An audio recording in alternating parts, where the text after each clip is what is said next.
नहीं, देखिए, चुनाव में गोली चलना ना चलना ये तो चुनाव के ऊपर निर्भर करता है कि उस समय चुनाव में कैसा माहौल है, क्या है। और गोली चलना कोई ये नई चीज़ नहीं है। ये यूपी के विधानसभा के चुनाव में गोलियां चलना यहाँ पे आम बात है जो है। तो ये तो चलता रहता है, इससे कोई मतलब नहीं। ये तो उस समय के ऊपर निर्भर करता है। कोई फर्क नहीं पड़ता। हाँ, वो कोई फर्क नहीं पड़ता उससे। नमस्कार दोस्तों, मैं हूं दिग्विजय। आप देख रहे हैं अयोध्या न्यूज स्टोरी। अयोध्या की सबसे चर्चित सीट गोसाईगंज विधानसभा को लगातार जब हम कवरेज कर रहे हैं, कवरेज करने के दौरान समाजवादी पार्टी से धर्मवीर वर्मा की जो है चर्चा काफी तेज थी। ऐसे में धर्मवीर वर्मा जी आज हमें मिलते हैं, तो हमने कहा चलिए बातचीत हो जाए आपसे। बहुत बहुत स्वागत है आपका चैनल पे। बहुत बहुत धन्यवाद कि आपने अपने चैनल पे मुझे दोबारा मौका देने का काम किया है। और सबसे पहले मैं आपके चैनल के भी सभी दर्शकों को और अपने क्षेत्र के सभी सम्मानित साथियों को नवरात्र की हार्दिक शुभकामना देना चाहता हूं। ऐसे में जब हम लोगों से बात कर रहे थे, तो लोगों का ये कहना, जब क्षेत्र में गोसाईगंज के क्षेत्र में, तो लोगों का ये कहना कि इस बार जो समाजवादी किसी पीडीए को प्रत्याशी बनाने जा रही है। और कहीं ना कहीं कुर्मी वोट बैंक की अगर बात की जाए गोसाईगंज के अंदर 50,000 के लगभग वोट बैंक बताया जाता है।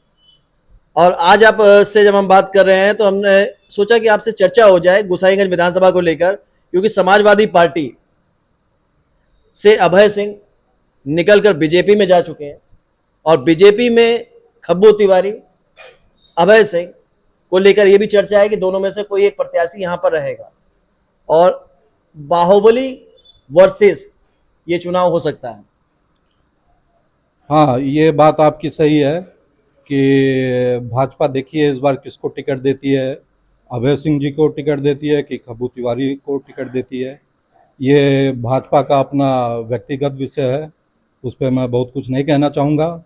और दूसरा सवाल जो आपका ये रहा कि इस बार विधानसभा चुनाव जो है वो बाहुबली का और जनता का चुनाव होने जा रहा है। तो ये बात आपकी सही है। और हमारा विधानसभा जो है इससे पहले यहाँ पे हमेशा से बाहुबली लोग जो है चुनाव लड़ते आए हैं और वही लोग जो है यहाँ पर चुनाव जीतते भी रहे हैं। लेकिन इस बार हमारे विधानसभा के लोगों की जो है मांग जो है किसी साफ सुथरे व्यक्ति की और सीधे व्यक्ति की मांग है। यहाँ की जनता की जो है, हमारी गोसाईगंज विधानसभा की जनता जो है इन बाहुबलियों से पूरी तरीके से ऊब चुकी है और इसी वजह से वो किसी नए चेहरे को यहाँ से इस बार देखना चाहती है और किसी नए चेहरे की उम्मीद कर रही है। कहीं ना कहीं जब ये चर्चा चलती है कि प्रत्याशी जो होगा पीडीए होगा, कहीं ना कहीं आपको भी लगता होगा कि आपको मौका यहाँ मिल सकता है। तो ऐसे में जो रणनीति होगी वो अभय सिंह या खब्बू तिवारी को लेकर होगी, क्योंकि दोनों में से एक प्रत्याशी रहेगा। हाँ, ये बात तो सही है कि इस बार जो है हमारी पार्टी समाजवादी पार्टी जो है पीडीए के तहत ही किसी का भी जिसको भी टिकट देगी वो पीडीए के तहत ही देगी और किसी पीडीए के ही व्यक्ति को जो है या पीडीए के ही नेता को यहाँ से जो है इस बार टिकट मिलने का काम होगा हमारे पार्टी की तरफ से। और हमारे सामने मतलब अब चाहे अभय सिंह लड़ेंगे या इस विधानसभा से चाहे खब्बू तिवारी लड़ेंगे या अभय सिंह लड़ेंगे, जो भी लड़ेगा उसका जो है पीडीए के ही प्रत्याशी से जो लड़ाई रहेगी। लोगों का यह भी कहना है ये जो लड़ाई है आसान नहीं होगी। हाँ, ये तो बात सही है कि ये लड़ाई तो आसान नहीं होगी, क्योंकि गोसाईगंज विधानसभा की लड़ाई कभी भी आसान नहीं रही है। इससे पहले भी जितने भी चुनाव यहाँ से हुए हैं या जो जो लोग भी यहाँ से चुनाव या जो भी प्रत्याशी यहाँ से चुनाव लड़े हैं, तो गोसाईगंज विधानसभा की लड़ाई कभी आसान नहीं रही है। और अब की 2027 का भी जो चुनाव होगा वो बहुत आसान तो नहीं रहेगा। अखिलेश यादव जी से आपसे कुछ बातचीत हुई? अब वो हमारा कुछ व्यक्तिगत है, तो उसको अभी हम आपके सामने बहुत खुल के नहीं कह सकते हैं।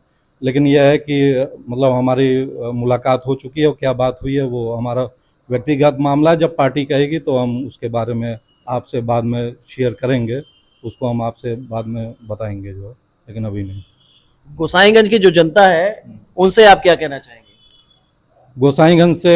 गोसाईगंज की जनता से मैं यही कहना चाहूँगा कि आप लोग जो है इस बार 2027 में आपको मतलब अपने क्षेत्र से एक प्रत्याशी जिताने का इस बार आपको अपने क्षेत्र से मौका मिलेगा 2027 में, तो बहुत ही सोच समझ के, और जो भी प्रत्याशी रहे, पढ़ा लिखा प्रत्याशी रहे, शिक्षित प्रत्याशी रहे और विकास कार्य करने वाला प्रत्याशी रहे, तो इस तरीके के प्रत्याशियों को अपने मन में और अपने ध्यान में रखते हुए ऐसे प्रत्याशियों को जो है इस बार 2027 में ही आप लोग उनका समर्थन करने का काम करें, ताकि इस क्षेत्र से जो बाहुबली लोग अभी तक चुनाव जीतते आए थे, या बाहुबली लोग जो भी अपना चुनाव यहाँ पे ज़बरदस्ती तरीके से या जिस तरीके से भी वो लोग यहाँ से जीतने का काम करते थे, तो ताकि इस बार उन लोगों को यहाँ पे मौका ना मिले और किसी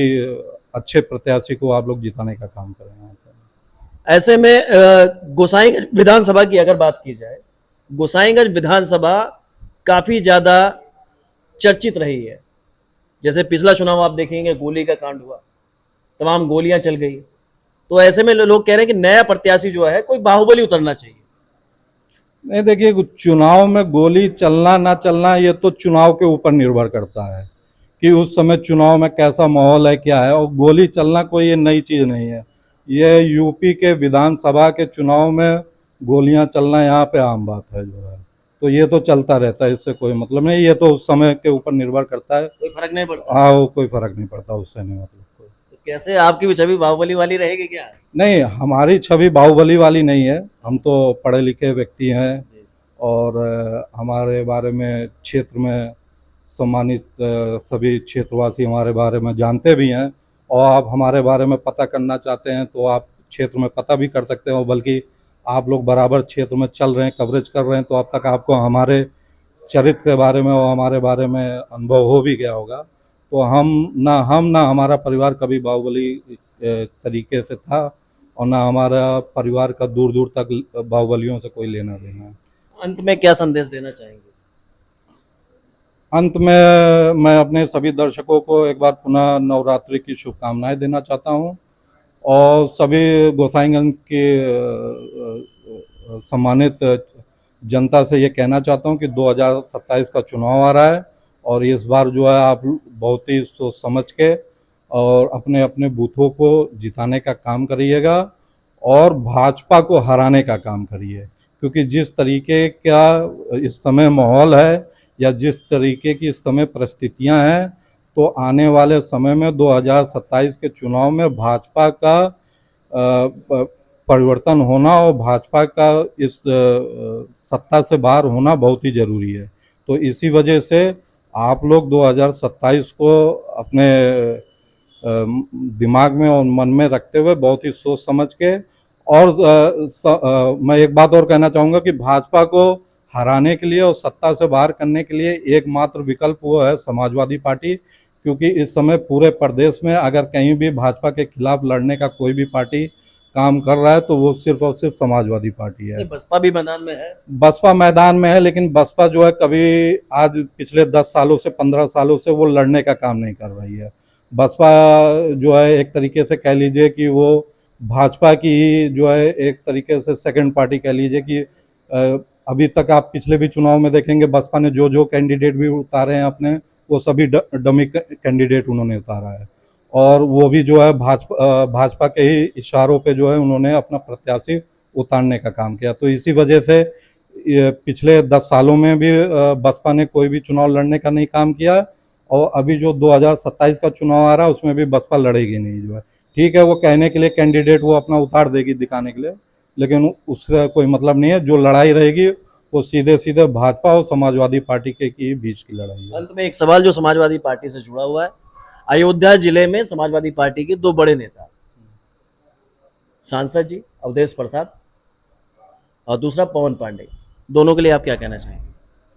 दोनों ही हमारे पार्टी के जो हैं सम्मानित नेता हैं, और दोनों ही हमारे पार्टी के बुद्धिजीवी नेता हैं, और दोनों ही नेताओं को मैं अग्रिम बधाई देना चाहूँगा आने वाले 2027 के चुनाव के लिए। और मैं दोनों ही नेताओं से कहना चाहूँगा कि आपका 2027 के चुनाव में आपका दिशा निर्देश और आपके अनुभव की हम लोगों को बहुत ही आवश्यकता है, और आप लोग अपना अनुभव हम लोगों के साथ ज़रूर शेयर करें, ताकि हम लोग 2027 का चुनाव मजबूती से लड़ने का काम कर सकें और समाजवादी पार्टी को अच्छे से अच्छे और भारी से भारी मतों से विजयी बना के भेजने का काम कर सकें। तो जैसा कि आप लोग देख रहे थे, हमारे साथ में गोसाईगंज से समाजवादी पार्टी से मजबूत दावेदारी कर रहे धर्मवीर वर्मा थे। और गोसाईगंज से अगर हम बात करें तो गोसाईगंज का ये चुनाव जो है काफी ज्यादा अहम माना जा रहा है, क्योंकि अखिलेश यादव ने पहले से कह दिया गोसाईगंज विधानसभा की सीट जो है मेरे लिए काफी महत्वपूर्ण रहेगी।